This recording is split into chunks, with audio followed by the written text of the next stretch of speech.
Halo teman-teman, mungkin kita udah muak banget nih ya dengan topik-topik korupsi yang nggak berubah-berubah gitu.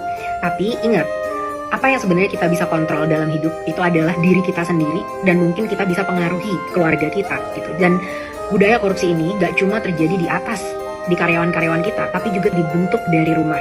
Nah, daripada kita terus merasakan frustasi gitu, lebih baik kita introspeksi diri.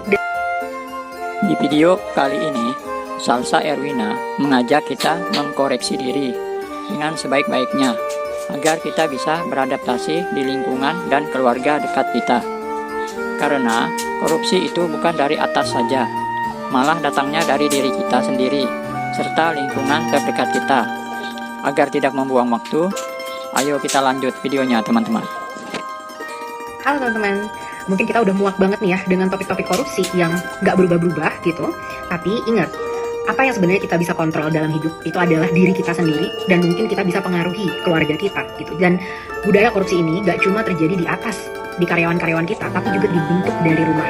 Nah, daripada kita terus merasakan frustasi gitu, lebih baik kita introspeksi diri dan lihat apa sih yang sebenarnya bisa kita ubah di dalam diri kita. Yang pertama, tentu kita sadarin ya bahwa sistem itu terbentuk dari adanya kelompok-kelompok dan kelompok-kelompok itu terbentuk dari adanya individu. Jadi individu dan budaya di masyarakat lah yang sebenarnya juga ikut membentuk sistem tersebut. Contohnya ya, pernah nggak kita ngomong, udahlah pakai aja orang dalam biar cepet. Nah, saat kita berkata ini, anak-anak kita, keluarga kita itu melihat dan mereka belajar bahwa oh ternyata cara curang itu bisa ngebuat kita jadi lebih berhasil. Contoh lain ya, kita berbicara misalkan titip uang dulu lah biar anak kita bisa masuk nih ke kelas unggulan, atau lapor pajak kurangin aja lah nanti juga dikorupsi. Kita sedang mengajarkan bahwa mencari celah itu adalah bagian dari kehidupan.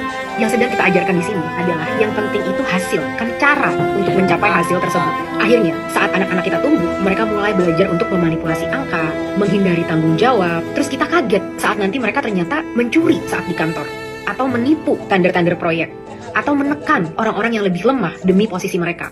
Padahal semua itu adalah value yang sudah tertanam di kepala anak-anak kita yang diajarkan dari rumah. Dan korupsi itu gak serta-merta ya tiba-tiba miliaran triliunan, tapi itu adalah mindset yang tertanam di pikiran setiap individu. Jadi mungkin awalnya orang korupsi itu gak langsung miliaran, tapi mereka mungkin belajar menjustifikasi korupsi. Gak apa-apalah demi keluargaku, gak apa-apalah demi anak, gak apa-apalah demi kenyamanan. Pelajarannya dari sini adalah apa yang bisa kita lakukan setiap hari untuk memberantas bibit-bibit korupsi di masa depan. Kita mulai fokus kepada cara, bukan hasil. Bahwa cara yang jujur, cara yang akuntabel, cara yang adil itu lebih penting daripada hasil apapun yang bisa diraih. Yang kedua, kita juga mulai untuk menanamkan ke diri kita bahwa kesuksesan itu bukan hanya dinilai dari harta kekayaan, bukan hanya dinilai dari mobil mewah, dari isi garasi, dari isi dompet, dari isi rekening, tapi juga definisi kesuksesan